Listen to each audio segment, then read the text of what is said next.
Մենք հիմա կանգնած ենք ընտրության առաջ, որը եթե եղավ, մենք կարող ենք նույնիսկ չհասկանանք, որ եղավ ու չկարողանանք չեղարկել։ Վտանգավոր է սա։ Հա։ AI is everywhere. Մի խոստացեք անազմանել, որոնք դուք չեք կարողանալու անել։ That it is possible that we will have superintelligence in a few thousand days. Արի մի քիչ բանավիճենք այս հարցով։ Ինչ ինչ բան ես ասում, դրա հիմքում պետքա տվյալ լինի։ Կարծում ես, որ ինքը հեղափոխական տեխնոլոգիա է, արհեստական բանականություն։ Բարոյական սենսամանը դուրս չի գալիս։ Հնարավորություն ստեղծվեց մի հատ աննորմալի համար տպագրել գիրք, որը նպաստեց վուկների որսին։ Բարոյական սենսամանը ով է գցում։ Եթե մենք ունենք հնարավորություն ազդելու ամբողջ աշխարհի վրա, մեր պատասխանատվությունն ավելի բարձր է, մենք ավելի զգուշավոր պիտի լինենք մեր որոշումները, քանի որ օրինակ մեզնից կախված է 5 հոգի, մի ամբողջ ժողովուրդ կամ ամբողջ աշխարհը։ Հիմա որ Մարկոսյանը վերացրեց արհեստական բանականությունը, հիմա գլոբալ ի՞նչ է փոխվում։ Օրինակ ուսումը տառապանք համարվում է։ Շատ բան հարցեր ես տալիս։ Ողջույն, դուք դիտում եք Homodeus-ը, ես Դավիթն եմ եւ իմ հյուրն է Հաբետ Մադոյանը։ Արեզիս։ Հաբետ ջան, մենք կանգնած ենք երևի պատմական իրադարձությունների փոփոխությունների փուլում, չեմ ուզենա ասել այդ փոփոխությունները մեզ ուր կտանեն, որովհետև երբեք ապագան չեն կարող գուշակել, դա ամենաանշնորհակալ զբաղմունքներից մեկն է, բայց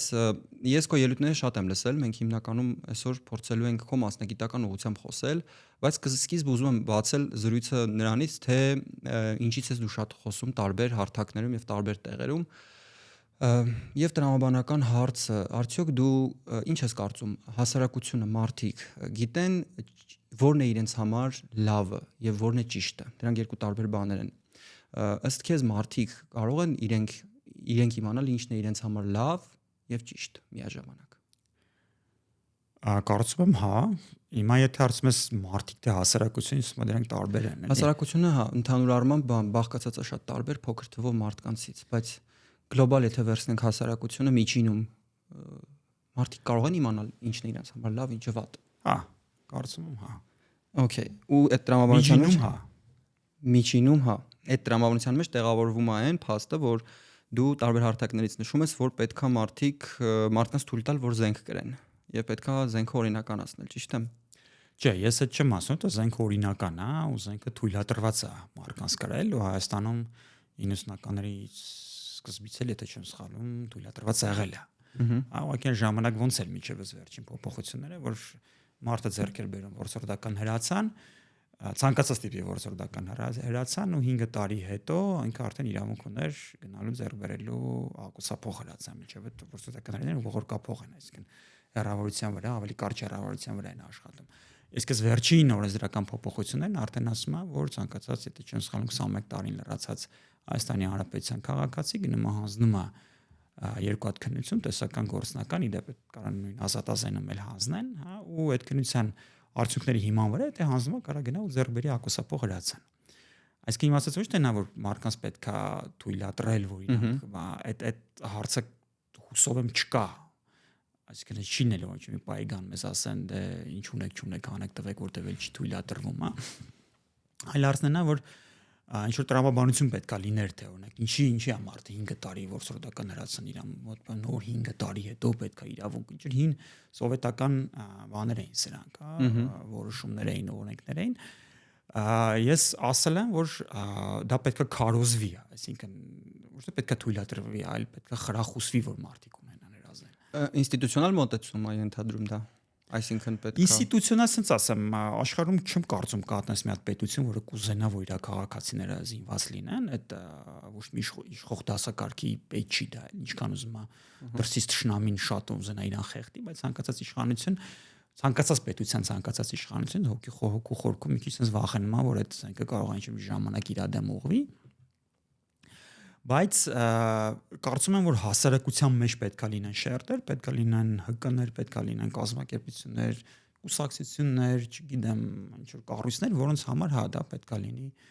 առաջնային թեզ։ Այսինքն իրանք պետքա խրախուսեն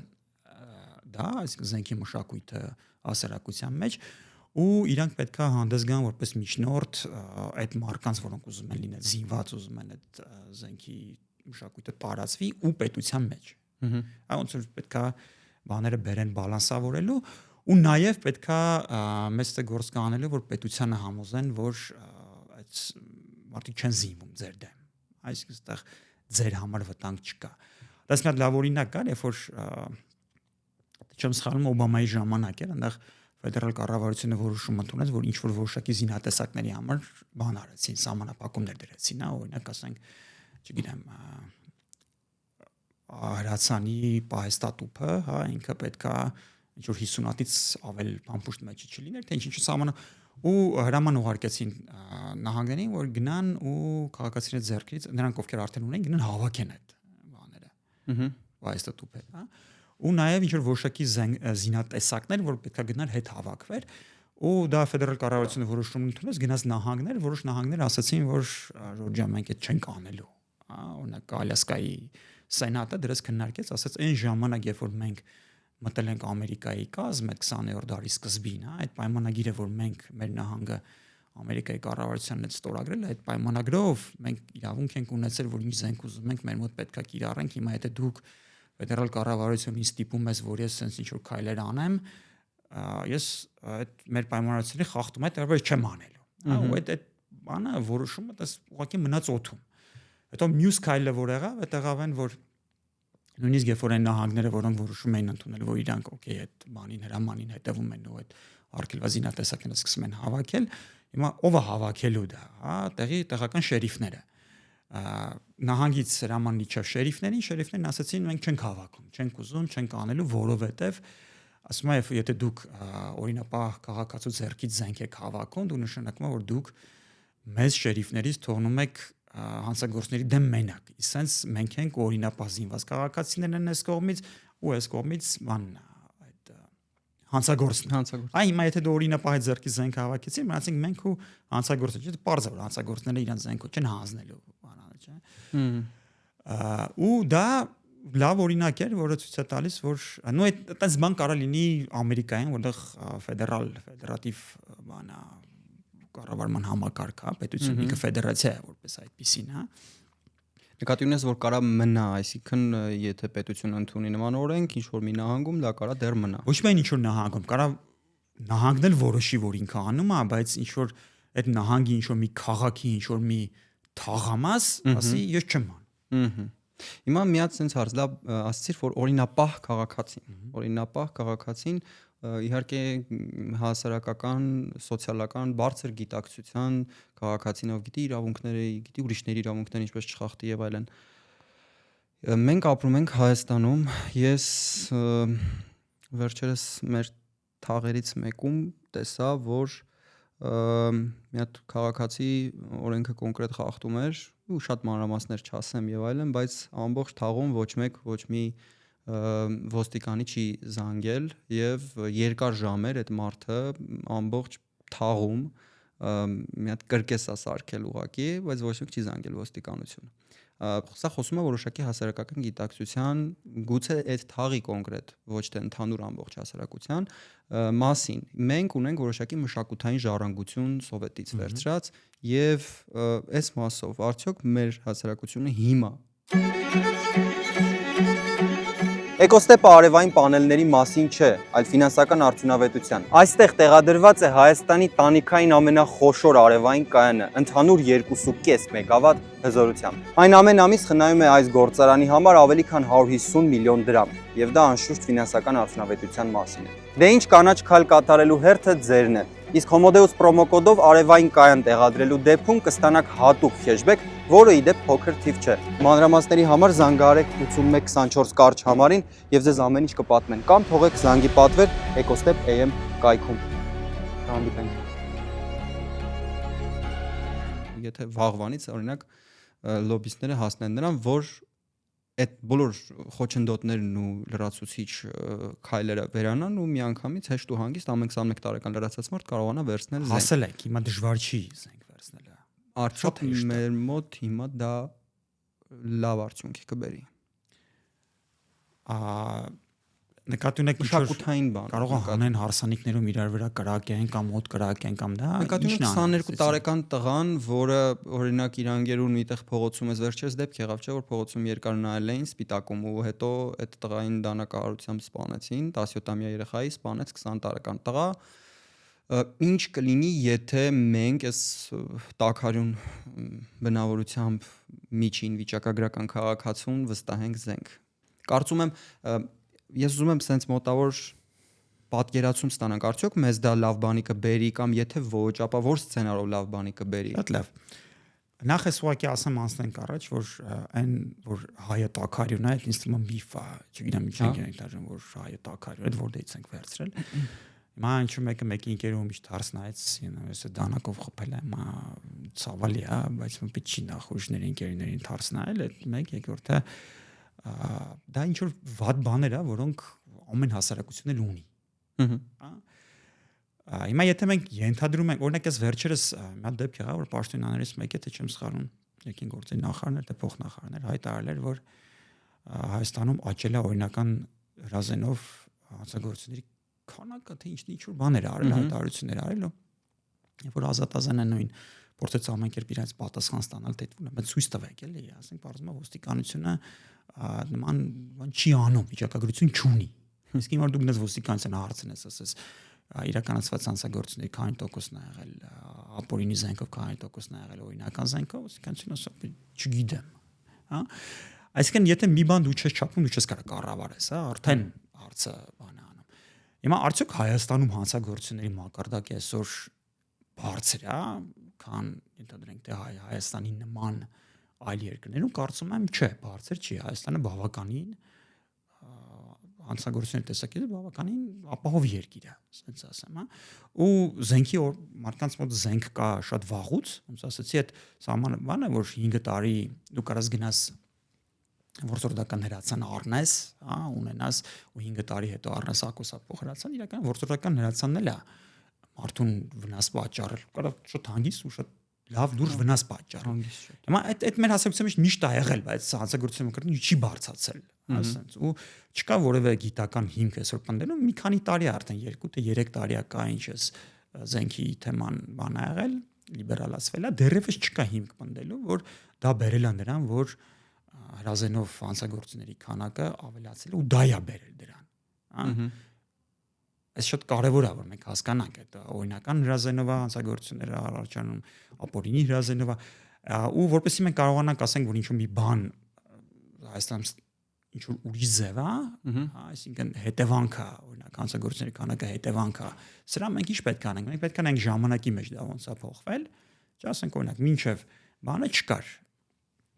ռեֆորմա փոքր էր, հիմա ռեֆորմն եղավ, թռավոտ բարձրացել է։ Կամ պետք է համեմատենք Հայաստանի նման այլ երկրների հետ։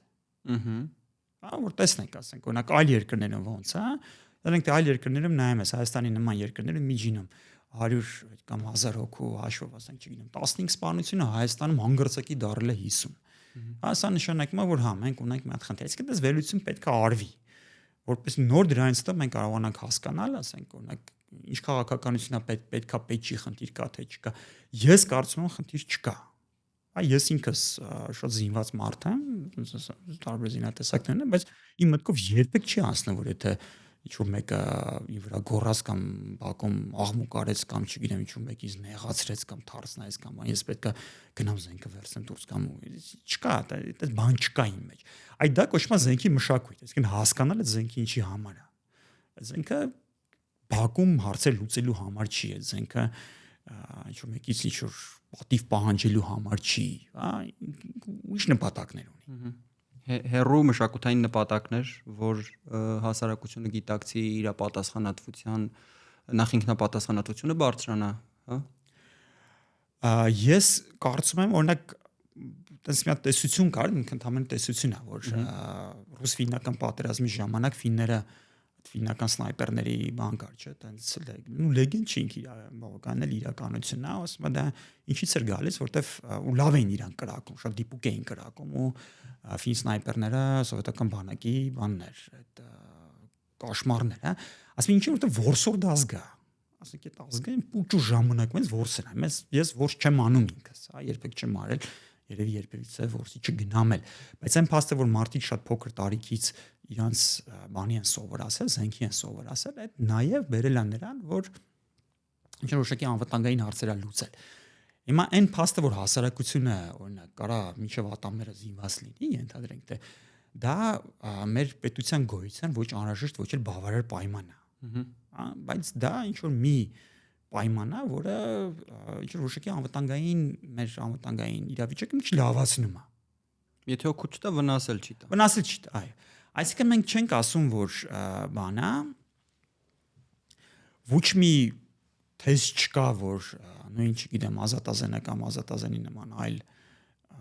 կառույցներ կամ հասարակ զինված քաղաքացիներ որևէ ձև փոխարինում են բանակին, ասենք չկա տես թեզ, հա։ Ինքը այդ չի էլի, ինքը դրա համար չի ստեղծված։ Ինքը ստեղծված է դրա համար, որպեսզի զենքի մշակույթ տարածի, որպեսզի այլ հասկանանք, որ զենքը ինչի համար է, ու մարդիկ կարողանան օրինակ մարդիկ իմանան ինչ է նշանակում ինքնապաշտպանություն, հա, որն է ինքնապաշտպանություն, որը ինքնապաշտպանություն չի,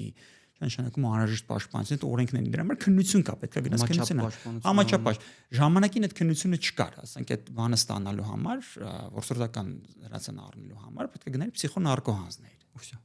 Ուսյա, հա։ Հիմա մեր հասարակությանը սկզբում պետքա կրթել, այսինքն պետքա հասարակությունը գիտակցի, միջինում գիտակցի ինչ է իրան տալու այդ զենքի կրման մշակույթը կամ զենքի կրման ազատությունը եւ հետո նոր անել նման ծրագիր, թե անել այդ ծրագիրը հետո նոր սկսել մարդկանց մեջ կրթել կամ ռոպագանդել այդ մշակույթը, որն է սկզբում գալիս։ Ինձ թվում է քանի դեռ դու զենք չունես, զենքին ձեռք չես տվել, չգիտես դա ինչ է, դու քեզ ինչքան էլ ես ուզում պատմեմ այդ մշակույթի մասին, քիչ դժվար է քո տեսակետից իրան պատկերացնել։ Չէ, դրա համար կարծում եմ, դրա համար պետքա լինեն օրինակ գրաձգարաններ, պետքա լինեն այդ ռազմաերենասիրական կազմակերպություններ, որտեղ մարդիկ պետքա գնան շփվեն։ Դա վերջին հաշվով Հայաստանում ցանկացած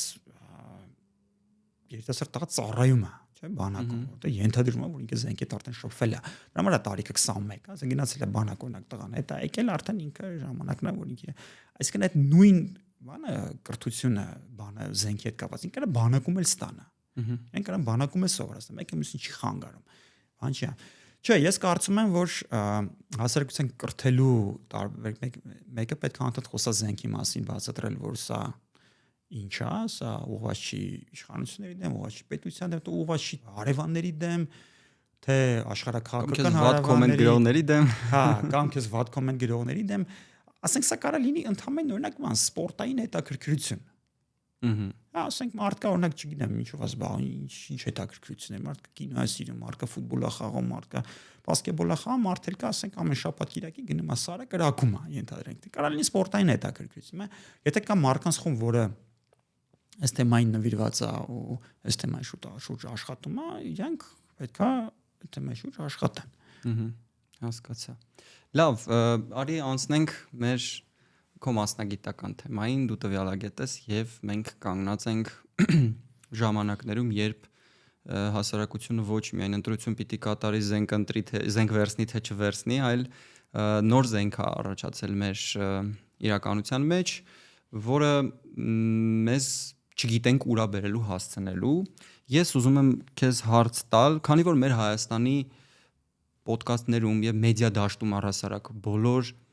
գրեթե բոլոր, իհարկե բոլորը չեմ կարող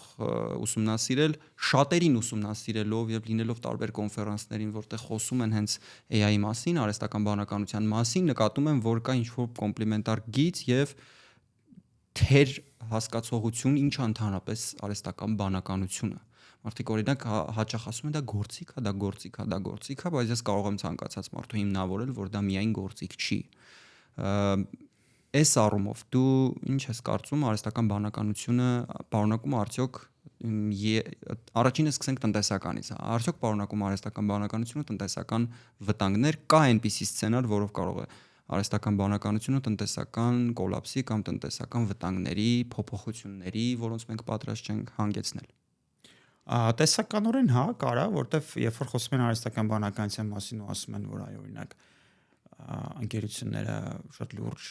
արտադրողականության աճ են գրանցում, ասում են, չգիտեմ որտեղից են այդ վերցնում, բայց ասում են ընկերությունները լուրջ արտադրողականության աճ են գրանցում, ու երբ որ ընկերությունը արտադրողականության աճ է գրանցում ինչ որ մի բան, ինքը երկու ճանապարհ ունի, հա, կամ կարող է կամ արդեն իրան պետք չի 100 աշխատող, ինքը նույն ծավալի ապրանք արտադրում է 70 աշխատողը 39 անում աշխատանքից, հա, կամ էլ եթե սահմանային արտադրողականությունն է աճում, ինքը եւս 30 հոգու է վերցնում աշխատանքի։ Հա, հիմա արդյոք արհեստական բանականություն կամ ցանկացած այլ տեխնոլոգիա կբերի հասարակության տնտեսական հեղափոխական ինչ որ փոփոխությունները կախված են նրանից իմ կարծիքով։ Մենակ իմ կարծիքով չէ, նաև այլ կարծիքով կախված է նրանից թե դա ինքը ինչքան շատ մարկանցա ներգրավելու այդ փոփոխության մեջ, հա, ու արդյոք ինքը մարկանց համար նոր աշխատատեղեր ստեղծելու է, ոչ միայն նոր աշխատատեղեր, այլ նոր աշխատանքներ, sense ասած, հա, new jobs, այսինքն նոր մասնագիտություններ, արդյոք նոր հմտություններ է ստեղծելու, նոր ոնց ասեցի, աշխատանքի տեսակներ է արդյոք ստեղծելու է, թե չէ։ Հա, եթե ստեղծելու է, այդ ժամանակ իր ազդեցությունը շատ դրական է լինելու։ Եթե չի ստեղծելու, հակառակը, ասենք մարդիկ կարողական բանակցության զարգացման պատճառով զրկվելու են աշխատանքից, բնականաբար, եթե նույնիսկ չբերի տնտեսական բանի, այնպես ինչ որ կոնկրետ կոլապսի ոնց որ ասում եք, հա, հաստատ չի բերելու հեղափոխության։ Իսկ դու կարծում ես, որ ինքը հեղափոխական տեխնոլոգիա է արհեստական բանականություն։ Այս պահին չէ։ Այս պահին չէ, բայց Նայ, որպես տեխնոլոգիա, հա, ինքը ինչ որ մի բան է, որը չկար մինչև այդ։ Այսինքն կար, հիմա կային նեյրոնային ցանցեր, որը նկարի մեջ ասում էր, այս շան նկար, այսի կատվի նկար, հա, վերջիչը որ 5 տարի առաջ որ հարցներ ինչ արհեստական բանականություն, ասում են կետ է։ Հա, կային տեխնոլոգիաներ, որոնք ոչ միայն ասում էին շան նկար, այս կատվի նկար, այլ որ իրան ասում էր կարաս մի շան նկար նկարես, ինքը մի շան նկարեր նկարում, քեզ հետ էր տա, լավ էր նկարում, վատ էր նկարում հետ էր տալիս։ Այսինքն տեխնոլոգիաները sense զգալով, զարգանալով եկել են, իրանք մի անգամից sense ճտիկ չի եղել ու ամեն։ Հա, բայց մեր պատմության ընթացքում տենց ճտիկով հեղափոխություններ չեն եղել, թե եղել են։ Կարծում եմ եղել են։ Չէ, ճտիկով հեղափոխություններ, որ արագ են եղել, որ աստիճանաբար չեն իմպլեմենտացվել։ Եղել են մինչև 1950-ական, 60-ական թվականները, կարծում եմ եղել են շատ լուրջ։ Օրինակ արդյունաբերական հեղափոխությունը կարելի է համարել, որ արագ է եղել այդքան։ Արագությունը չեմ կարող ասեմ, քանի տարում է եղել, բայց չգիտեմ, այդ դժվարին եմ պատասխանել ժամանակային կտրվածքով որ նայենք, ասենք օրինակ, քանի տարի է պահանջվել մինչև Համենայն դեպս հեղափոխությունը ենթադրում է ինչ-որ կազմակերպված հասարակական կարգի փոփոխություն, այսինքն մարդիկ ինչ-որ մի ձև անում էին, ապրում էին, մեկ էլ ուրիշ ձև են սկսում ապրել։ Բնականաբար չի կարելի անգամ ժամանակակից տեխնոլոգիական զարգացվածության պարագայում ենթադրել անգամ մտքի ծայրով, որ դա կարող է լինել կարճ ժամանակում, որովհետև միշտ դա պահանջում է, որ մարդիկ ընտելանան նոր բանին, սովորույթ ձևավորվին, նոր անցում կատարեն դրան։ Եթե իհարկե վերևից չի պարտադրվում, անգամ եթե վերևից պարտադրվելու դեպքում մարդկանց ադապտանալու ժամանակ է պետք, եւ դա կարա տարիներ տևի իմ կարծիքով։ Հետևաբար արդյունաբերական հեղափոխությունը նույնպես իմ կարծիքով ինտերնետը ինչ որ չափի հեղափոխություն էր, միտեղ ինտերվյուում դու ասում ես որ հեղափոխություն, թե հեղափոխություն չէ, մի վարքյան գիտական բացահայտում չէր, ես ճիշտ նշեմ, հա, բայց արդյոք հեղափոխությունն էր քո կարծիքով ինտերնետը ու փոխեց այդ մեր կյանքը։ Չէ, ամեն ինչ չի որ եթե մեր կյանքը փոխում է ինքը հեղափոխություն, էլի։ Հիմա օրինակ ես էլեկտրական մեքենա եմ քշում։ Հեղափոխությունն է։ Ինքն կյանքը փոխել է դեպի լավը։ Էկոլոգիային է լավ, ավելի էժան է, ավելի հարմար է, ամեն ինչ էկոլոգիային վնասելու մասով։ Բայց նույն մեքենան է, այսինքն նույն ձև ես առավոտը վերեմ, նույն տրանսպորտային միջոցն է, ինքը որպես փոխադրամիջոց, բան չի փոխվել։ Փոխադրամիջոց է, հա։ Այ եթե տելեպորտացիա ստեղծվեր, որ ասենք ես եկա ստեղ մտա, կնոպկեն սխմեց, հայտնվեցի Բրազիլիայում վարկյանների ընթացքում, այն ժամանակ ես կասեի լավ, օքեյ, ինտերնետը մենք ունեինք տպագրական դասգահ, որի շնորհիվ տպում էինք թերթեր եւ տարածում ամբողջ աշխարհով մեկ ու դա հնարավորություն տվեց, որ աշխարհում իհարկե դա չի անհրաժեշտ պայման եղել, բայց դա նպաստել է դրան, որ աշխարհում զարգանա նաև լիբերալիզմը, դեմոկրատական կառավարումը, որովհետև մարդիկ կարողացան զրուցել տարածության վրա իրար հետ, մարդիկ կարողացան դիալոգ ձևավորել, բանավեճ ձևավորել եւ այլն, մինչեւ այդ դա պրոստը տենց տեխնոլոգիա չկար, որ թույլ տար մեզ։ Հիմա ինտերնետը մեզ տվեց նոր տեխնոլոգիան մեզ տվեց նոր հարթակ, բացեց ինչ-որ մի հատ ընդհանուր ցանց, որտեղ բոլորը կարող են իրար հանդիպել, զրուցել, խոսել եւ դա փոխեց մեր ապրելակերպը, այսինքն մենք մեր բարեկամներին այլևս այդքան չենք կարոտում գուցե, մենք կարող ենք աշխարհի մի ծայրից մյուս ծայրը բիզնես անել, մենք կարող ենք ապրանքներ առնել, վաճառել, վստահելով, չգիտեմ, ինչ-որ չինացու, որ իր պահեստում ինչ-որ ապրանքներ արտադրել, դրել ու Թեմուում կամ չգիտեմ, Amazon-ում վաճառում է։ Սա այս առումով առևտրային ու տնտեսական տեսանկյունից հեղափոխություն էր։ Նայ, այն Napster-ի հիմնադիրը, եթե չեմ սխալվում, ինքներս ասած շատ լավ խոսք ունի, որ իմ դուրս շատ գալիս է, էլի։ Ասում է, կարելի է անգլերեն ասենք այդ օգտագործել։ Հա, իհարկե։ Ասում է, show me the data. If the only thing we have is the opinion, then let's go with mine. Եկեք ցույց տանք տվյալները, ասում է, եթե ինչ կներես, ես իմ պատկերացում թարգմանում, ասում է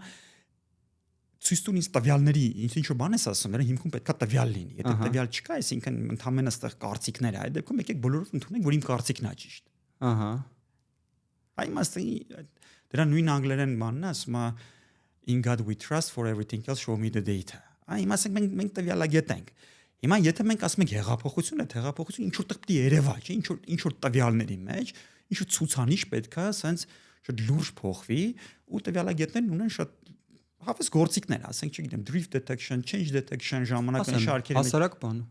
Առաջ մարդկանց հասանելի չէր այդ ծավալի ինֆորմացիա, այսօր հասանելի է։ Որ քեզ ինչ որ հասանելի ծավալի ինֆորմացիան 4-5 անգամ, 6 անգամ, 10 անգամ ավելացել, դրանց քո կյանքի որակը չի փոխվել։ Չի փոխվել այնց, ոնց որ փոխվեց առաջին ու երկրորդ ինդուստրիալ հեղափոխություններից հետո։ Արի մի քիչ բանավիճենք այս հարցով։ Արի ցուցանիշներ սահմանենք։ Ասա ո՞ր ցուցանիշներ։ Ցուցանիշ, կոնկրետ ցուցանիշ, որը չափվում է։ Հա, կոնկրետ ցուցանիշ, որը չափվում է։ Ստրեսի մակարդակը բնականաբար փոխվել է։ Տնտեսության ծավալը բնականաբար փոխվել է։ Մենք չենք փոխվել։ Մեկ շնչի հաշվով հնայի աճը, որ նայում ես, 1950 թվականից հետո ճիշտ է կա, բայց աճի տեմպը շատ ավելի ցածր է, քան մինչև 1950-ը։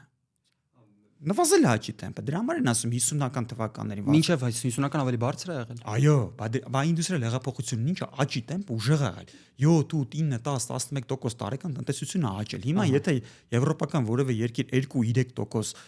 տնտեսական աճ ապահովում, եթե դրական տնտեսական աճ ապահովում, իրանք բոլորով երջանիկ են։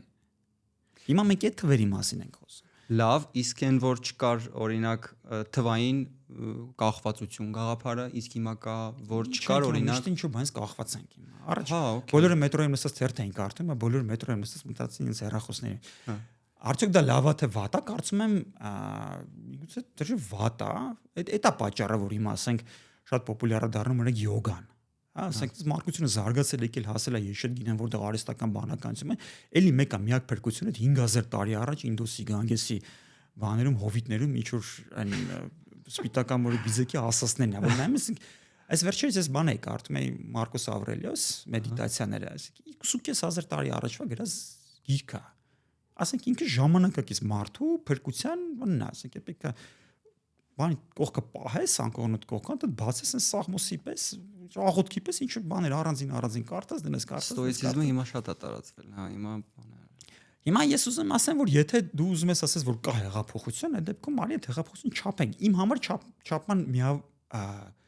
կան իմ համար ոնց որ ցուցանիշներ, որոնք չափորոշիչ են նրա կա արդյոք հեղափոխություն, չէ՞, տնտեսական հեղափոխության մասին է խոսքը, հա։ Մեկ շնչի հաշվով հա։ Աշխատավարձներ, իրական աշխատավարձներ։ Ու ենթադրենք թե վերցնենք կյանքի միջին տևողություն։ Հիմա այդ 3 ցուցանիշները վերջին տարիներին իրանք չունեն այն աճի տեմպերը, որոնք ունեին ինդուստրիալ հեղափոխության ժամանակ։ Ես չեմ ասում հասարակությունը լրվել է առաջ չի գնում, չէ, կա աճ կա գիտական զարգացում բերում է նրան, որ մարդու կյանքի մեջ փոփոխություններ է տեղի ունենում, այդ ամեն ինչը կա, բայց տեմպը նույնը չի ինչ որ առաջ էր։ Դրա համար ես ասում մի ասեք էս հեղափոխություն։ Okay, բայց արի sense դիտարկենք, ինչի պարտադիր պետքա մենք տնտեսական ազդեցությունը չափելուց վերցնենք հենց այդ 3 չափորոշիչներ։ Արի դայինք ուրիշ մի հատ տեսանկյունից, պատկերացնենք կա այլ տեսանկյուն, այլ չափորոշիչ։ Օրինակ վերցնենք այն, որ այդ տեխնոլոգիայի շնորհիվ հնարավոր դարձավ, որ աշխարհի շատ տարբեր ծայրերում մարդիկ կարողանան փոխգործակցել։ Դա կարելի է համարել սոցիալական հեղափոխություն, ոչ տնտեսական, բայց որը նաև ազդեց տնտեսության վրա, որ ես վստահեմ իմ գումարը, ինչ որ չինացում չեմ տեսել կյանքում, եւ սպասեմ 15 օր, որ իմ ապրանքը գա Հայաստան։ Ես տենց եմ արել, ավտո եմ արել։ Հիմա դա տարիներ շարունակ մինչև ինտերնետը, մինչև մեր թվայնացված իրականությունը մենք չենք ունեցել։ Ունեցել ենք։ Ոնց։ 15-րդ դարում դու կտաներ քո փողը կտայր Միլանում ինչ-որ մի հատ իտալացի Լոմբարդի կամ Լոմբարդիայում ինչ-որ մի հատ իտալացու, ինքը քեզ կտար մի հատ թուղթ, վրան կգրեր, ես այս մարդուց վերցել եմ այսքան դուկատ ոսկի, դու այդ թուղթը կվերցներ կդներ գրպանը, կգնայր Ամստերդամ կհանդիպեր իր անգերոջը, թուղթը կտայր, ինքը քեզ այդ ոսկին հետ կտար։ Okay. Հիմա ես փոխ եմ ուղղությունը, մի հատ էլ հարց տամ, ես փորձում եմ հասկանալ։ Հիմա եթե վերցնենք օրինակ կոգնիտիվ առումով, մարդիկ առաջ օրինակ իրենց ընկալում ուրիշ ձև էր։ Մարդիկ փորձում էին աշխարհը ընկալել բոլոր այն իրադարձություններով, բոլոր այն մարդկանցով, ումով շրջապատված էին։ Աշխարհը ոնց որ այնքաններ ինչքան որտեղ որ դու կաս, որտեղ եթե դու ճանապարհորդում ես, դու հասկանում ես, որ աշխարհում շատ բաներ կան, շատ տեսակներ կան մարդկանց եւ այլն։ Այսօր ինտերնետի ու սոցիալական մեդիայի շնորհիվ մարդը տանից ծանոթանում է աշխարհի տրենդերին, մարդու գիտակցության եւ իրականության ընկալման վրա բնականաբար դա ազդում է, մշակույթների ձուլում է տեղի ունենում եւ այլն։ Սա կարելի է համարել հեղափոխություն, թե ոչ։ Եթե տեխնոլոգիաները զարգացել են, որ դու կարողանում ես շատ հեշտ քեզ բիզնես պարտներ գտնես Չինաստանում կամ ստակամ այնտեղ,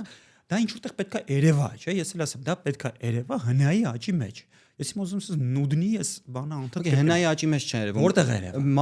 Մարդու ինքնա գիտակցության ընկալման ինքը իր աշխարհը ոնց է տեսնում։ Արի sense մի բան դիտարկենք, նայ մարդիկ պատմության մեջ կա տենց մենք ունենք տենց տվյալներ, որ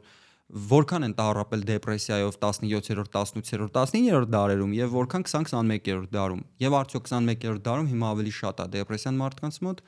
կամ առաջ քիչ էր, չգիտեմ, այդ տվյալները մենք ունենք արդյոք թե ոչ։ Կարծում եմ չէ։ Կարծում եմ չունենք։ Հիմա մենք այս պահին դրությամբ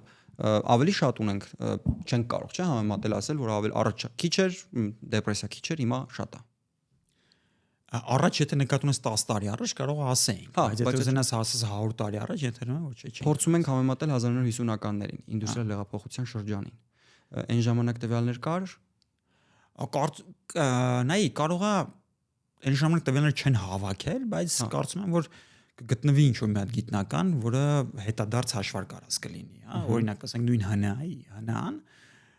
մարդիկ հաշվում են մինչև մեր թվարկությունից առաջ, գիտեմ 1000 տարի առաջվանից հիմա հետ են գնում էլի հաշվարկով։ Բայց ուզում եմ հասկանամ ուր է ստանում, էլի։ Ուզում եմ տանեմ թեման դեպի նրան, որ փորձենք հասկանալ արդյոք կար ինտերնետի ու թվային տեխնոլոգիաների զարգացման մեջ որևէ հեղափոխական երևույթ։ Հեղափոխություն եղավ մեր կյանքում, որ մենք սկսեցինք լայքել մեր սիրելի մարդկանց ու մեր կոմենտով ազդել իր հաջորդ երգը, որը դուրս կգա, որը դուրս չի գա։ Դրա մեջ չկար հեղափոխություն։ Նայ այդ բառի շուրջ պետքա պայմանավորվել։ Արի պայմանավորվենք ինչ նկատի ունենք հեղափոխությունը։ Հեղափոխությունը իմ համար sense գլխի վրա շուռ գալա։ Հա, այն ինչ որ դու ասում ես, դրանք incremental change-եր են, incremental ինովացիաներ են։ Հա, նույնիսկ ասենք self-driving մեքենան, ինքնագնաց մեքենան, իմ կարծիքով ինքը incremental ինովացիա է։ Այսինքն դու չես ստեղծել փոխադրման նոր միջոց։ Տելեպորտացիա օրինակա, չի ստեղծվել այդ, հա։ Հետևաբար մենք ասում ենք, որ 50-ական թվականներից հետո կա գիտական զարգացում, նույնիսկ ինտերնետը լա շատ լավ անտիր թույնություն, շատ լավ զարգացում է, հա, կա, անչեմ ասել, բայց ինքը էլի incremental փոփոխություններ է։ Այսինքն անշի, դες հաղորդակցման մեթոդը մեկը նույնն է։ Հա, հիմա պատկերացա ես ես նստած լինեմ, դու միանգամից կարդաս ես ինչ եմ ասում իմ ուղեղում։ Չէ՞, ոչ մի բան չասեմ, դու կարդաս, դες արդեն ստացվեց հաղորդակցություն լրիվ նոր մեթոդ։ Այ այդպես ման լինի, ասենք հեղափոխություն է, բայց առաջ հեռախոսով էր վերցում զանգում, Skype-ով ես վերցում զանգում։ Միասը դրան հեղափոխություն։ Այդ շատ լավ բան է, հավես բան է։ Մեր կյանքը շատ լավացրել է, ընտիր է, թույն, գերազանց, բայց այդ հեղափոխություն չի։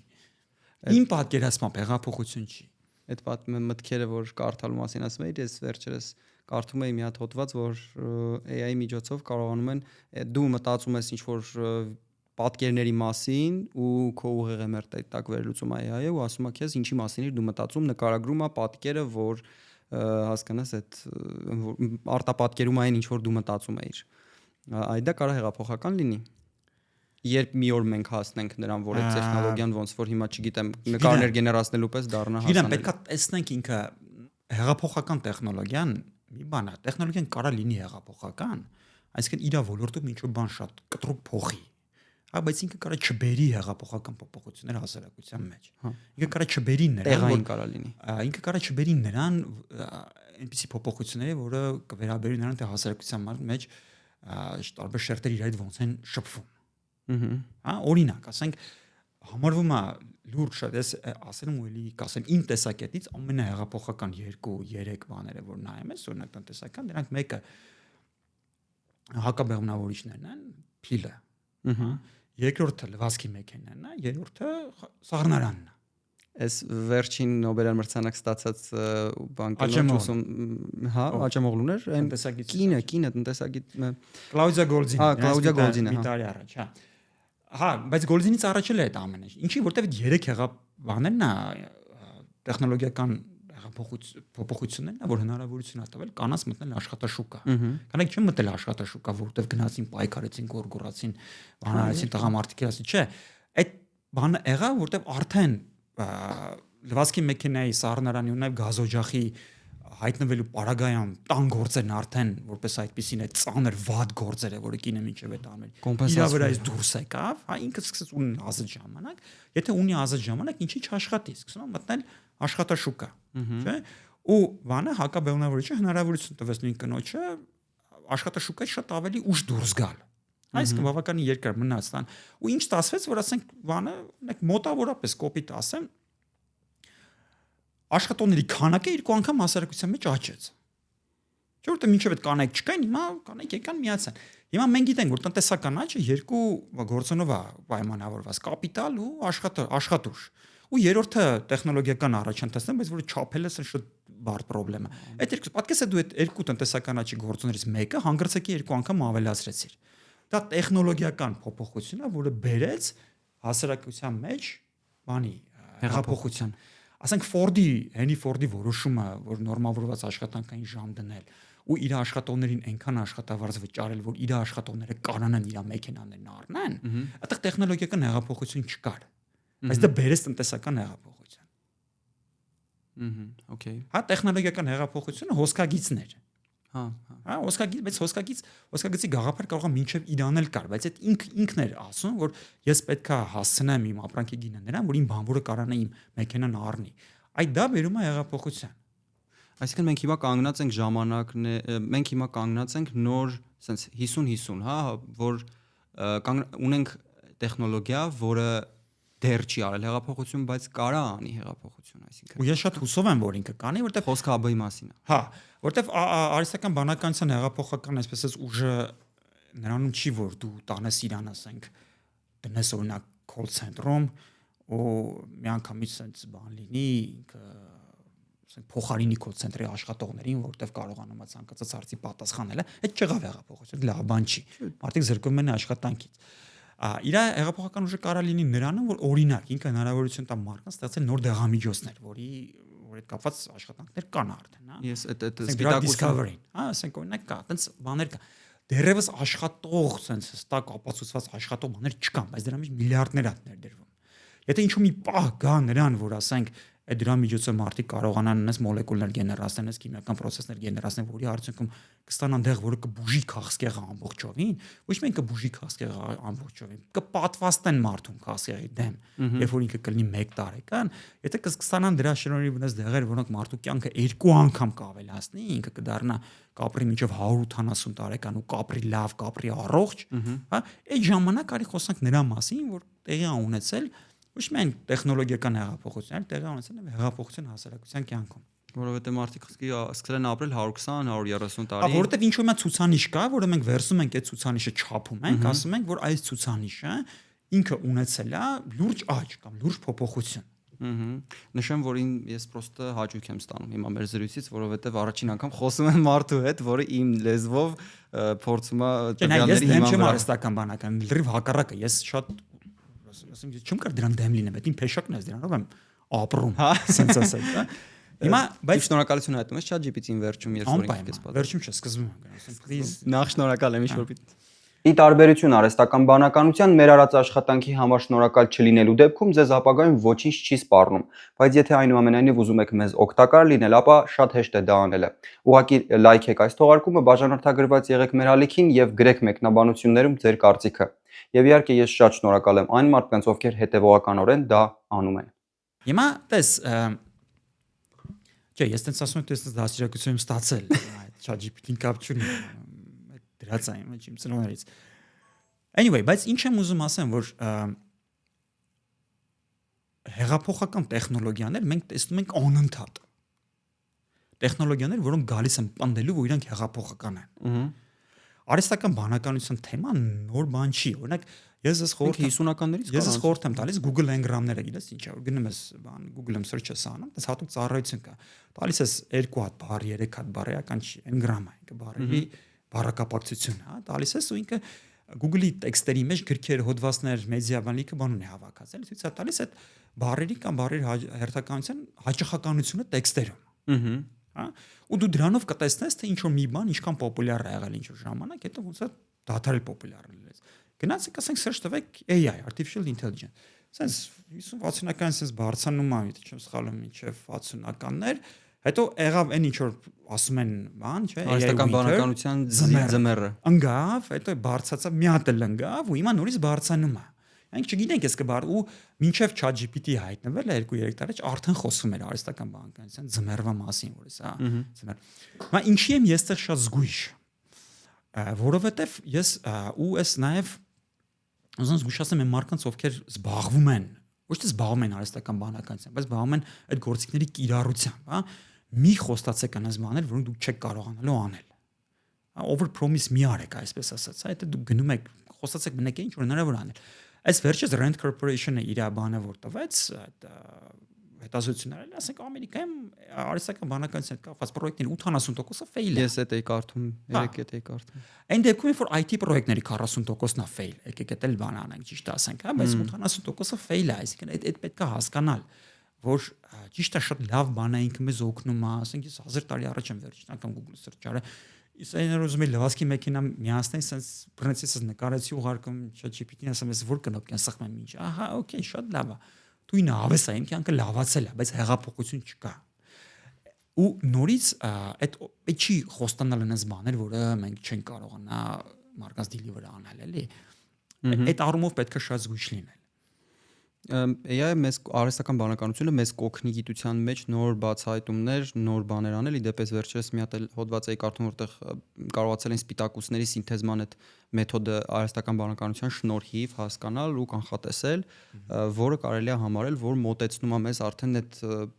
փոքր-փոքր իրադարձություններ են, չէ՞, նախորդում մինչև ինչ որ մի հատ լավ հեղափոխական տեխնոլոգիա ստեղծվի, կարելի է, չգիտենք, լավ, կգա ժամանակը կիմանանք, այս այդ սկիզբներ թե չէ։ Բայց տարբեր մասնագետներ, Էլիզիա Ռյուդկովսկի, չգիտեմ, Յուվալ Նոյ Հարարի, ում դու չես կարդացել ու չես նախընտրում, բայց ես ուսումնասիրելով իրենց թեզերը,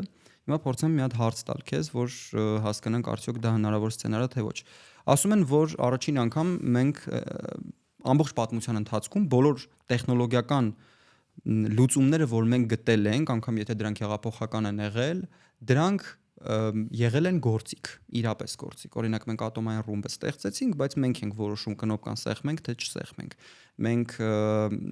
տպագրական դասգահ ստեղծել ենք, բայց մենք ենք որոշել ինչ գրվի այդ տեքստի վրա, այդ տպագրական սարքը ինքնուրույն չի որոշում կայացրել։ Առաջին անգամ մենք ստեղծել ենք տեխնոլոգիա, որը անկախ մեզնից կարող է որոշումներ գեներացնել եւ անսահմանափակ թվով տարածել դրանք։ Այս առումով մասնագետներ կան, շատ մասնագետներ կան, եթե չեմ սխալվում, ընդհանուր այդ ոլորտում աշխատող մասնագետների, IT կներես, տվյալագիտության մեջ աշխատող մասնագետների արհեստական բանականության հետ կապ ունեցող 50%-ը կարծում է, որ չէ, 10%-ը կարծում է, որ 50% հավանականություն կա, որ արհեստական բանականությունը ապոկալիպտիկ սցենարով կզարգանա եւ այստեղ վտանգը ինչի մեջ են տեսնում, որ արհեստական բանականությունը ունի ինքնուրույն որոշումներ կայացնելու ընդունակություն եւ դա համարվում է անհատ agent։ Համաձայն ես այս թեզի հետ արդյոք թե ոչ։ Դեռ չունի, ասում են կարա ունենա, որտեվ հիմա մենք ինչ ենք ասում, մենք ասում ենք կա artificial intelligence, հաջորդ քայլը պետք է լինի artificial general intelligence, AGI։ Ինչ է նշանակում AGI։ AGI-ն նշանակում է, որ մենք ունենք բանականություն, հա, որը ցանկացած ոլորտում ավելի վատ չի իր կատարողականը, քան մարդը։ Հա, ասենք մարդու նման բժիշկա, մարդու նման քիմիկոսը, մարդու նման ոդկասթավարը, մարդու նման դասախոսը, մարդու նման էսային ավելի վատ չի։ Դա AGI-ն է։ Հաջորդ փուլը գալի է super intelligence, հա, որը ասում է, որ ինքը ոչ միայն ինքը կարելի ինքը իրան կարա սարքի, ինքը իրան կարա լավացնի։ Հա։ Այ եթե բայց այդ դրան պետք է գանք հասնենք։ Հիմա այս պահին չկա, super intelligence չկա, այս պահին դա AGI չկա։ Ռեկուրսվելը ասում եմ, որ մուրի այդ երկու անգամ էքսպոնենցիալ աճող տեխնոլոգիական զարգացման այդ ինչքան չիպերը զարգանում են, այնքան զարգանում է բաները, տեխնոլոգիաները ու այդ էքսպոնենցիալ աճը, որ ցույց է տալիս, ես նույնիսկ մի հատ գտել էի ոնց է էվոլյուցիան տեղի ունեցել, մարդիկ ինչ հաճախականությամբ են նոր բացահայտումներ արել, որոնք փոխել են մարդկանց կյանքի ձևը, եւ մենք էքսպոնենցիալ աճ ենք գրանցում այս պահին ու հաջորդ տեխնոլոգիան, որ բացահայտվի լինի արհեստական բանականությունը, հասնելու ենք ըստ ռեկուրսվելի 2030-ին հասնելու ենք տեխնոլոգիական սինգուլյարության հայերեն, հա, երևի սինգուլյարություն, ուրիշ բան չկա, այսինքն հաջորդող տեխնոլոգիաների բացահայտումը մենք չենք կարողանա հասցնել անգամ ընկալել, հասկանալ ու մարսել, բայց դրանք այնքան արագությամբ են սկսելու բացահայտվել ու այնքան արագ են սկսելու առաջանալ, որ մենք պրոստը դրանց հետևից չենք հասցնելու։ Հավանական է արդյոք այս սցենարը տեսնելով այն ինչ որ մենք հիմա ենք տեսնում արհեստական բանականության մեջ ինչքան ներդրումներ է արվում, որքան ընկերություններ են ներգրավում դրան, որքան լուրջ են դրան մոտենում։ Հավանական արդյոք դա։ Հա, իհարկե, ամեն ինչ հավանական է, ինչի՞ չէ։ Բայց արդյոք մենք հիմա կանգնած չենք այն ընտրության առաջ, որ այստեղ արդեն լրիվ ուրիշ լուրջ ընտրություն է պետք կատարել, որ այնպես չի, որ մենք հիմա ստեղծում ենք օրինակ, չգիտեմ, մի հատ նոր տեխնոլոգիա, որով կարողանանք ավելի արագ շփվել, որ հետո ասենք լավ, դե արագ շփումը մեզ բերեց այսին խնդիրներ առաջացրեց, եկեք հետ որոշումը կայացնենք ու չեղարկենք ամեն ինչ։ Մենք հիմա կանգնած ենք ընտրության առաջ, որը եթե եղավ, մենք կարող նույնիսկ չհասկանանք, որ եղավ ու չկարողանանք չեղարկել։ Սա առաջին երևի որոշումն է պատմության մեջ, որը իրոք չենք կարողանա չեղարկել, որովհետև այն ինչը մենք ստեղծում ենք, մեզնից խելացի կարա լինի ու մեզնից արագ որոշումներ կկայացնի, մեզնից կրեատիվ կլինի ու մեզնից հնարամիտ։ Արդյոք արժի, որ պետությունները այս առումով զգուշություն պահպանեն։ Վերջերս Թրամփը չեղարկեց այդ բոլոր, որ պետքա պետությանը հաշվետու լինեն, պետք է անվտանգության ինչ-որ կանոններ պահեն եւ այլն, այդ Բայդենի ստորագրած հռչակագիրը, ասենց ասեն, հռչակագիր չէր այդ բաներ, կարգավորումները, որը չեղարկեցին։ Վտանգավոր է սա։ Հա։ Ինչպես պաշտպանվել կամ ինչ անել, որ չգիտեմ, այդ ոչ մեկ չգիտի։ Դրանց երկու բան էլի, այս վախ կօգնի մեզ 4-ից 5-րդ դարում, եթե չեմ սխալվում, երբ որ քրիստոնեությունը նոր դառնում էր պետական կրոն տարբեր տարի, եզերական ժողովներ էին լինում, այսային անդադ բան կար, դավանաբանական քննարկումներ կար, ու այդ հարցեր առաջանում, ասում է, կարա արդյոք Աստված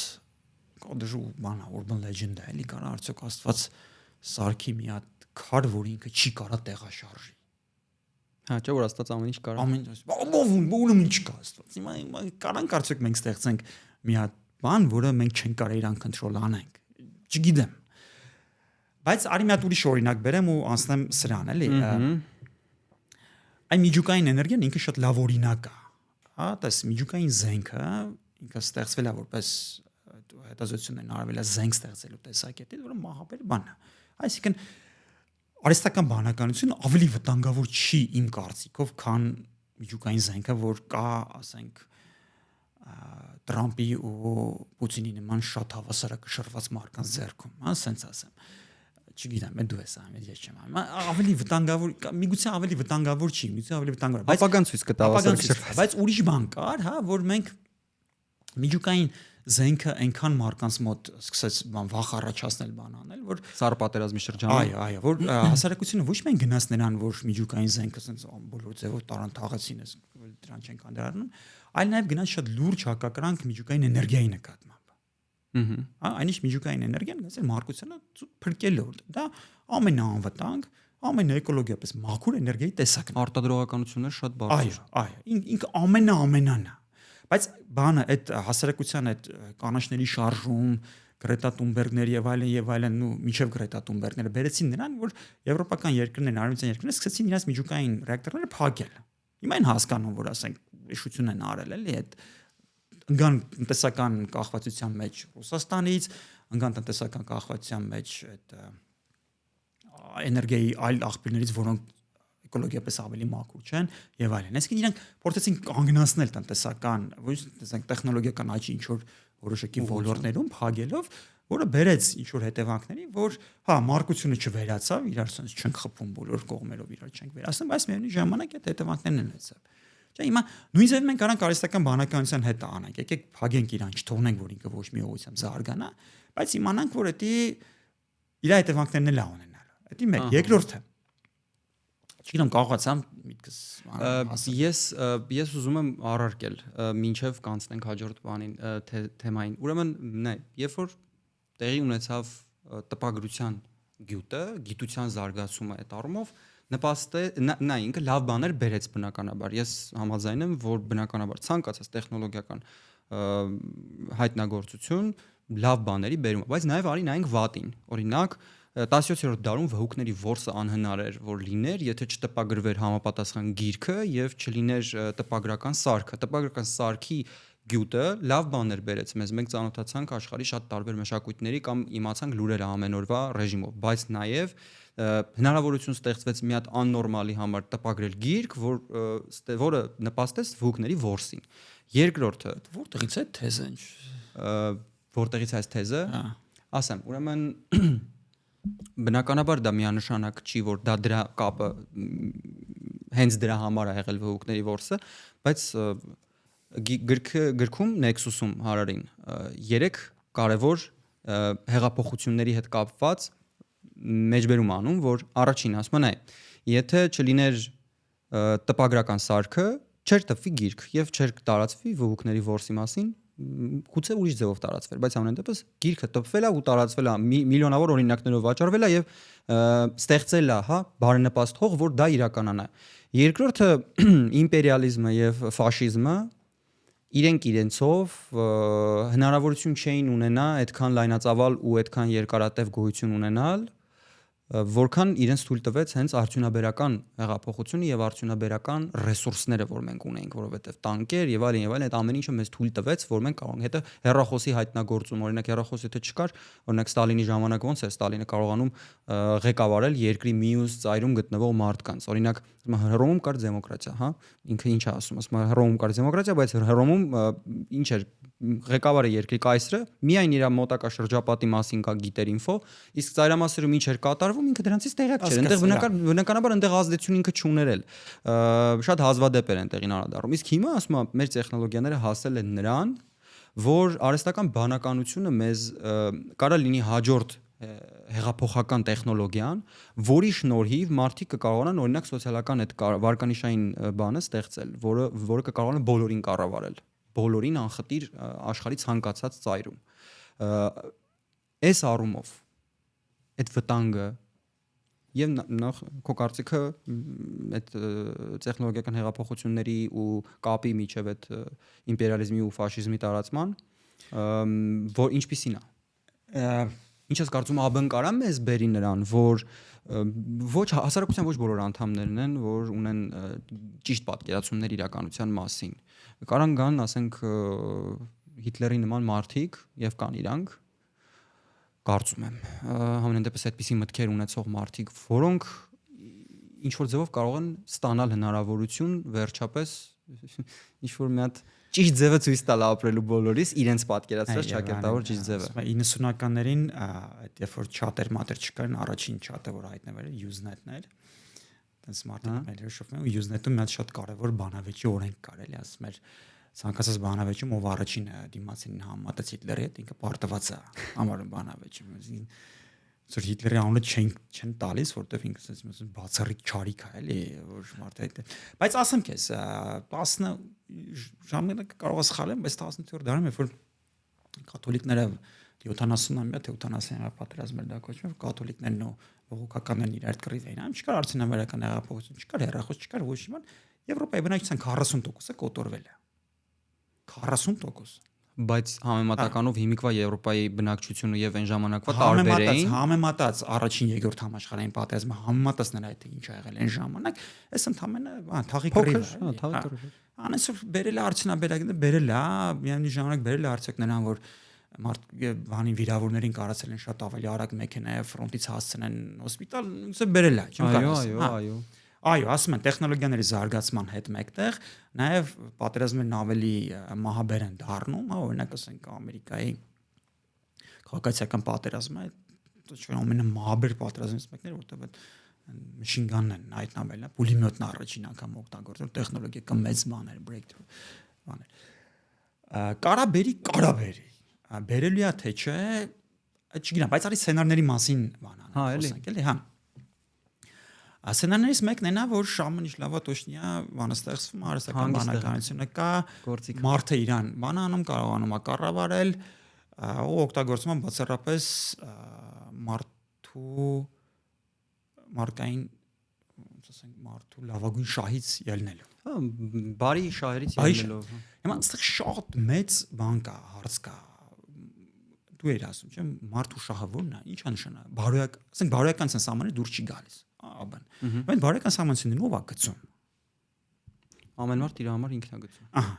Հասարակությունը, այսինքն մենք չենք կարա, նույնիսկ մենք այստեղ երեկով որ այս հիմա այս սենյակում մենք երեկով որ նստենք փորձենք ինչ որ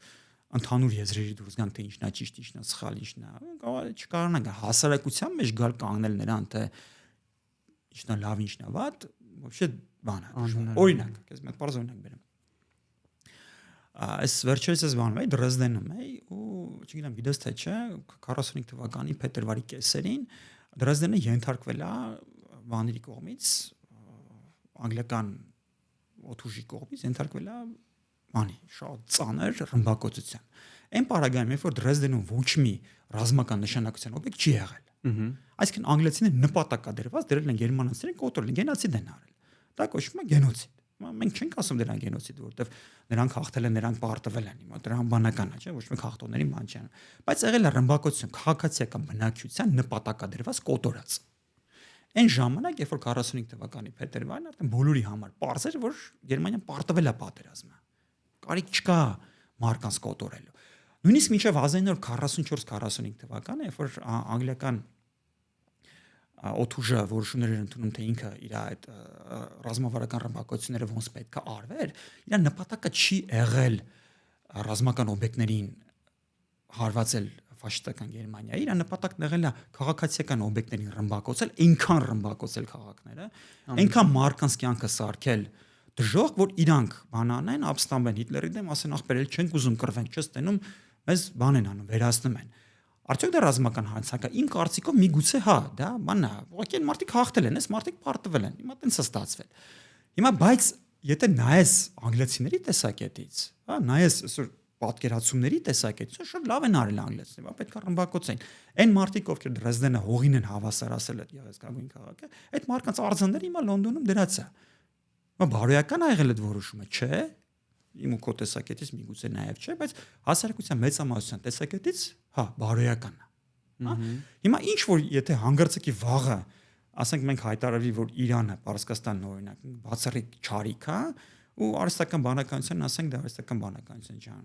մի բան կամ դրոններ ու արքեն արհեստական բանականություն։ Ինքը գա քեզ մոտ լուծում տա, ասի գիտես ինչ կամ ասես սեսանում չկա էլ Իրանը։ Մարդիկ չկան այնտեղ, մեծ փոքր մեր մանուկ բոլորը կոտորված են, չկան, Իրանն էլ չկա, բնակիչները չկան, պետություններ չկա։ Հիմա այդ որոշումը ով է ընդունելու, եթե մարդն է ընդունել, ինքն է կարա, ինքն է ասում արհեստական բանականության ինչ անի, կարող է այդ պայն այդ հասարակությունը մնաց կարծիքա քաղաքական էլիտաների կողմից այնց պայմանավորվածությունն է, որ դες ինչ կա, հա, գնացինք, վերացրեցինք։ Չէ՞, Իրանը։ Այսինքն նույնիսկ եթե մարդը կոնտրոլ է անում, հասարակությունը կոնտրոլ է անում AI-ին, դա դեռ չի նշանակում, որ AI-ը ինքը անվտանգ է կամ հասարակության շահերի համար է բարոյականության բաներ սահմանների մեջ, որտեղ այդ բարոյականությունը չեն կարողանալու սահմանենք։ Հա, ասենք այդ բանը Գերմանիայի ռմբակոծությունը շատ լավ օրինակ է։ նրան, որ ասենք տեղի ունեցել մի բան, քաղաքացիական բնակչության ոչնչացում, հանուն նրա, որ պատերազմը հնարավորինչև շուտ բրծենի կամ հանուն նրա, որ ուղղակի այդ մարդիկ այտենց են հասկացել ոնց է պետք կռվել պատերազմը, ուրիշ բան չկա։ Սցենար համար երկրորդ արհեստական բանականությունը մենք իրան կոնտրոլ չենք անում, ինքը իրանով է ամեն իր որոշումներն անում ու ինքն է որոշում մեր համար ինչն է լավ, ինչն է վատ, հա, օրինակ որոշումը ասում է գիտես ինչ կա։ Բոլոր մարդկանց պատվաստում ենք, ինչու պատվաստանյութ ենք տալիս, ինքը էլ մարդիկ ագրեսիան վերանում է իրանց միջից։ Ընդհանրապես ագրեսիան Ստանիսլավ Լեմը դες գիրք ունի, հա, կոչվում Возвращение со звезд, եթե կարդաք, իր ամենաչսիրած գրքերից մեկն է, բայց իմ ամենասիրած գրքերից մեկն է իր, որտեղ տենց է մարդկանց միջից ագրեսիան են, մարդիկ իրար չեն սպանում, պատերազմներ չեն անում, բայց չկա արվեստ, չկա երաժշտություն, չկա գիտություն, չկա սեքս, ոչ մի բան չկա, որտեղ այն ամեն ինչի հիմքում ինչ որ առումով ագրեսիա է դրած, այդ ամեն ինչը վերանում է։ Հիմա այդ լավա թե վատա չգինենք, հիմա տենց է, արհեստական բանից տենց է որոշում, թե մենք չենք կարա իր վիճարկենք կամ քննադատենք նույնիսկ, հա։ Տարբերակ համար 3 արհեստական բանականությունը որոշում է, որ գիտես ինչ կա մարկության, մոլորակի, այս Max Tegmark-ի գիրքը շատ խոր գտնամ կարդամ, նշում է Life 3.0, այո։ Ծանոթ եմ։ Որսմա սկրեպկա սարքինք։ Հա, սկրեպկա սարքել էլ մի կողմ, ասма արի բան անենք, մարդկության վերացնենք ուղղակի։ Խանգարում է, հա, խանգարում է, բնության մնացած բաների խանգարում է։ Այգիք մարդկությանը վերացնենք։ Հիմա որ մարդկությանը վերացրեց արհեստական բանականությունը։ Հիմա գլոբալ ինչ է փոխվում։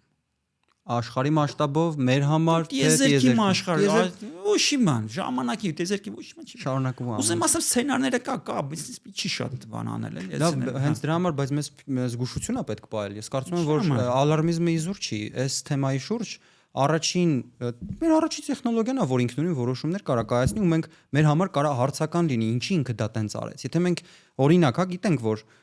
ինչ որ մեկը ինչ որ մոտիվներ ունի ու ինչ որ մի մոտիվներով սխմել է կնոպկան, ռումբը գնացել, պայթել է։ Մենք այդ մոտիվները թեկուզ post factum կարող ենք հարցնել, ճշտել, այդ մարդուց իմանալ կամ ուսումնասիրել իր կյանքը ու գալ հասնել դրան։ Այսօր կենսաբանները հասել են նրան, հոգեբաններն ու կենսաբանները հասել են նրան, որ ինչ որ չափով կարողանում են մարդու մանկությունը, տրավմաները ուսումնասիրելով փորձել բացատրել ինչի ինքը դարձավ հանցագործ կամ ինչ որ քայլ արեց։ Բայց արհեստական բանականությունը դա black box է, չորնի ящик, որ չգիտես ինչա մեջ է կատարվում, ինչ պրինցիպներով է ինքը որոշումը կայացնում, ինչի հիման վրա։ Ժորժյան, արհեստական բանականությունը Python-ի կոդ է, հա, չէ՞ մեկնեսել կոդը գրել է։ Այն մարդը որ նստել այդ կոդը գրել է, ինքը կարա նաև այդ կոդի այս ճոթից ու այն ճոթից ինչ-որ մատույց կոդի կտոր գրի, որ այդ արհեստական բանականությունը կդնի ինչ-որ սահմանների մեջ։ Ես ենթադրում եմ կարա։ Ինչ սահմանների մեջ, բարոյական սահմանների մեջ։ Ինչ որ, ասենք օրինակ ասի ցանկացած որոշում, այս ինչ թեմաներով որոշումները անցկացնում ես դու, ցանկացած այլ որոշում, որը այդ որոշում այդ բաների մեջ չի, դրա հետ կապված խորհրդակցում ես օրինակ ասեմ։ Ասում խոսքի նենց արա որոշումները նենց կայացրու, որ աշխարհում տառապանքի մակարդակը օրինակ չբարձրանա կամ մարդու մոտ տառապանքի մակարդակը չվերացնի, հա։ Կարա չէ, տենց որոշում կայացնի, ինչ ճիշտ է համարվում տառապանք։ Օրինակ ուսումը տառապանք համարվում է։ Շատ բամփո հարցեր ես տալիս։ Լավ, հիմա ես օրինակ նստում եմ չարչարվելով, տանջվելով կամ երեխան նստում է չարչարվելով, տանջվելով, ինչ որ մի բան սովորում է, դա տառապանքի ինչ որ ֆորմա է, կամ օրինակ իմ սիրելի մարդը գնում է ուրիշ երկիր։ Ես տառապում եմ իրան կարոտելուց։ Արդյոք այդ տառապանքը ինքը կչացնելու նպատակով ինչ որ բաներ չի ձեռնարկի։ Սա հարցեր են, որոնք փիլիսոփայական եւ լղոզված սահմաններ ունեն, չգիտես որն է տառապանք, որը չէ, պիտի սառնանք տվյալները հստակ սահմանել, որ այդ տվյալների հիման վրա դրանք որոշում կայացնեն։ Եթե մենք ենթադրում ենք, որ բան է, այդ մենք ստացել ենք super intelligence, այդ դեպքում ենթադրում ենք, որ ինքը կհասկանա ոնց անի դա։ Չգիտեմ, ենթադրում եմ։ Այդ ժամանակ էլ կհասնենք singularity-ին, ոնց որ ասում են race կուրծվել է։ Okay, ինչ խորհուրդ կտաս, եթե հաշվի առնենք, որ այս բան դու ունես հնարավորություն ամբողջ աշխարհին դիմելու ու ինչ որ մի խորհուրդ տալու բոլոր այն մարդկանց, որոնք զբաղվում են հիմա արհեստական բանականությամբ։ Ինչ խորհուրդ կտաս իրենց, ինչին ուշադրություն դարձնեն, ինչ անեն։ Պատկերացրու ինչ որ ասես անելու են։ Մի քիչ թեթև նայեք ամեն ինչի, մի քիչ երկնքից իջեք ներքև, դուք աստված չեք սարքում, էլի, այդ ասեն թեման չի, որ մի ստեղծեք ձեր համար կուրքեր, ոնց որ ասած չեմ։ Չեմ կարող ասեմ ինչ կասեմ, բայց այդ մասը ինչ ասեմ։ Այդքան քիչ լավ մտածեն ինձ թվում արժի, երկար մտածեն կամ մարդը էգոիստական արարած է բավական ու մարդը պատմության ընթացքում շատ անգամներ ցույց է տվել, որ իր անձնական շահերը շատ կարող են գերազանցել ընդհանուրի շահը եւ հնարավորության դեպքում մարդիկ կարող են չարաշահել քո իդեպ քո արցազրույցներից ոդկասթներից մեկում դու ես ասում որ երբ որ մարդը գալիս է իշխանության իր գլխավոր խնդիրը ոչ թե իշխանության ժամանակ բարեգործություններ կամ բարի գործեր կամ լավ գործեր բարեփոխել այլ իշխանություն պահելը այո սա ինձ էգոիստական նկրտումներից է ելնում չէ որ մարդը իշխանության պահելու մասին է մտածում մարդը իր բնույթով ու իր մտածելով փորձելու է ստեղծել մի հատ agent, որը կկարողանա որոշումներ կայացնել, չնայած մի բան ասեմ, հիմա էլ է կարողանում որոշումներ կայացնել։ Մենք հիմա իրան օրինակ տալիս ենք խնդիր, ասում ենք լուծի։ Ինքն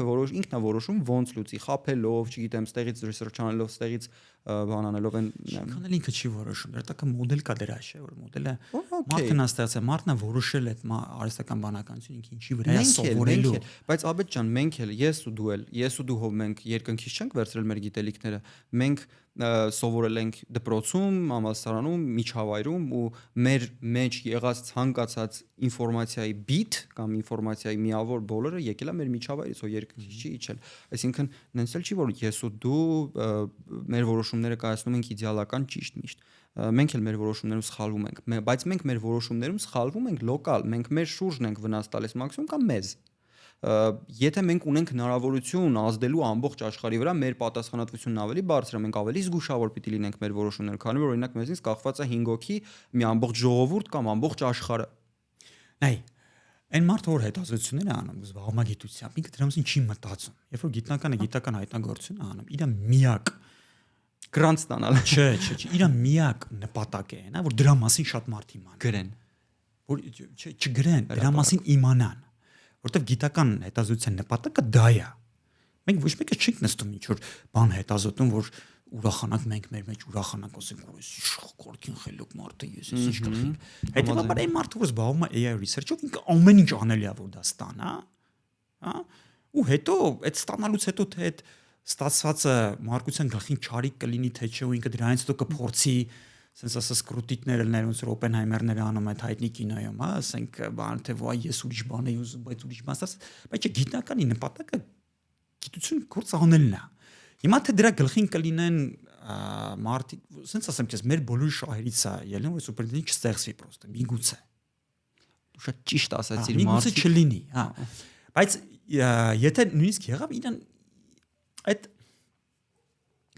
բանն է, Յամպոլսկու գիրքն եմ շատ, Ռոման Յամպոլսկու գիրքն եմ շատ խորհուրդ տալիս կարդալ, կոչվում է AI unpredictable, uncontrollable, unexplainable։ Յամպոլսկին այդ առաջին կարես էլ սպայն ամենահայտնի տեսաբաններից մեկն է, որը AI-ի ամենաշատ խոսացվողներից մեկն է AI-ի բաների մասին, բայց երբ որ այդ 3 բանը կարդում ես, uncontrollable, unpredictable, unexplainable Այսինքն լուրջ մասից որ Աստծո մասին խոսան, ասենք այդ բանն է, էլի ասված է, չէ՞, այդպես որ չես կարա իրան կոնտրոլ անես, չես կարա հասկանաս ինքը ինչ որ որոշումներ ընդունեց ու չես կարա կանխատեսես թե քո կյանքում հաջորդը ինչ է լինելու, որտեվ այդ հիմա մեր բայց նաև Յամպոսկին ասում է որտեղ հիմիկվանից մենք սկսենք աշխատել, կան ինչ որ մեխանիզմներ, մոտեցումներ, որի միջոցով հնարավոր է իրան բան անել, կոնտրոլ անել, էլի։ Թե այդ կոնտրոլ անողը ով է լինելու այ դա մի հատ ուրիշ AI կմտածեն, որ AI է, հա, ասենք հիմա այդ ուրիշ AI-ին ով է կոնտրոլանում։ Այդ է հարցը, այդ է անverջ տանում է դեպի Բայց ես չգիտեմ ինչքանով է super intelligence իրականում մոտ, երևի այն մարդիկ ովքեր դրա մասին այնքան խոսում են, իրանք էլ չգիտեն։ Գոնե որոշները դե ասում են, չէ, 20-30 թիվ էքսպոնենցիալ աճում։ Ենթադրություն է դա, եթե ամեն ինչ զարգանա նենց, ոնց հիմա զարգանում է ու շարունակի պրոգրեսը լինել, ապա այդ դեպքում կլինի, բայց մենք չգիտենք, կարող է նոր խոչընդոտի հանդիպենք։ Տվյալների առումով։ Ու ես այդ մոտեցմանը մի քիչ համաձայն չեմ, որ մենք նայում ենք այս տեմպերով եթե զարգանում է, ինչ բան կարա լինի, որտեվ տես օրինակ մենք կարանք ինչ-որ ենթադրություն անենք, չէ, ասենք մարդու տարիքի հետ ասենք իր մարմնում, օրինակ իր մկանային զանգվածը նվազում է։ Չէ՞։ Բայց մենք այդ կարանք ենթադրություն անենք 0-ից մինչև 100 տարեկան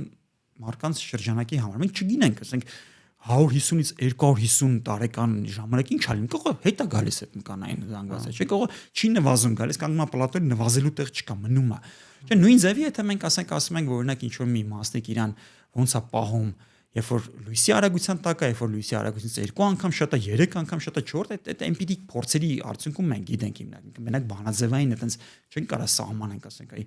էքսպոնենցիալ աճում կամ 2x-ով աճում կամ գծային աճում կամ չգիտեմ։ Այսինքն հա հիմա էքսպոնենցիալ աճումը կգա արդյոք կարա գա հասնի ինչ-որ պլատոյի, հա իհարկե կարա գա հասնի պլատոյի, որտեղ մենք սենց իրավիճակում երբևէ չենք եղել։ Մենք եղել ենք այնց իրավիճակում, որ ինդուստրիալ հեղափոխությունից հետո տեխնոլոգիաները շատ բում տված աճել են ու տեսել ենք, որ ինքը եկել հասել է պլատոյի։ Դա մենք տեսել ենք։ Դա եղել է։ Հիմա եթե ես վերցնեմ այդ մի օրինակը, որ ես գիտեմ, որ եղել է, ու փորձեմ դա տարածեմ այս սրա վրա, ես պետք է ասեմ, որ պլատոյի է լինելու։ Որտեւ է super intelligence առաջին անգամ չի, որ ասենք այս բանի OpenAI-ի հիմնադիրների երազանքները չի, հա, super intelligence ստեղծելու կամ բանալի, սա ինչ եղել է մարգության, անընդհատ եղել է։ Հա։ Ու այդ անընդհատ եղել է, բայց չի եկել հասել կուլմինացիա։ Հիմա լինելու է, միգուցե լինելու է, միգուցե չի լինելու։ Բայց կյանքը դրանով է հետաքրքիր, էլի, որ անկախատես։ Հա, մենք հիմա ապրում ենք հենց այդ անցումային, գուցե անցումային շրջանում ես շատ մեծ հույս ունեմ, որ հետաքրքիր կլինի, sense չի լինի որ խոսենք, վերջում պարզվի որ բան էլ չեղավ, եկանք հաջորդ բան ձմեռին հանդիպեցինք, լավ կլինի, հետաքրքիր կլինի, ճիշտ է, կարող է լավ չլինի բոլորիս համար, բայց գոնե հետաքրքիր կլինի։ Նայ, ես ու դու ու բոլոր են մարդիկ որ մենք անձամբ ճանաչում ենք, ու բոլոր են մարդիկ ովքեր որ անձամբ ճանաչում են մարդիկ որ մենք ենք անձամբ ճանաչում, այդ բոլոր մարդիկ այս բոլոր փոփոխությունների ամեն ինչի պերիֆերիայում են։ Մենք ոչ մի ազդեցություն չունենք այս ամեն ինչի վրա։ Մենք չկանք էլի շատ հեռու ենք, դա պետք է հասկանալ, պետք է մենք մեր դերը, ասում եմ, մեր տեղն ու դերը համաշխարհային պատմության մեջ պետք է շատ ճիշտ անցալենք։ Հիմա եթե այդ բաները, որոնց վրա մենք չենք կարող ազդենք, ասում են հին հա, բայց օրինակ ինչ որ մի հայ մեկ էլ տեսար այս ոդկասթը լսելուց հետո իր ընկերոջը ով ապրում է ԱՄՆ-ում ու մոտիկ ընկերն է Elon Musk-ի կամ Altman-ի կամ չգիտեմ մյուս Peter Thiel-ի կամ ես իմում կարող է ինչ-որ մի հատ մի բան մի իդեա փոխանցի, որը ինչ-որ բանով ու երբեք չգիտենք, էֆեկտ Բաբեջկին էր, չէ՞ որ ասում էր այդ մասին։ Շնորհակալություն Հաբետ ջան բովանդակալի զրույցի համար։ Կարծում եմ այս զրույցը չգտավ իր կուլմինացիան, բայց հենց դա է, որ մենք հարց ենք թողնում բաց ինչ կլինի, որ մարդիկ ինքնուրույն ապրեն ու տեսնեն ինչ կլինի, թող մեր հետաքրքրությունը դեռ պահպանվի ու կանխատեսումներ չանենք։ Պետք չի լինի կուլմինացիա, էլի լավ է։ Սենց մնա։ Okay։ Շնորհակալություն։ Ձեզ շնորհակալություն։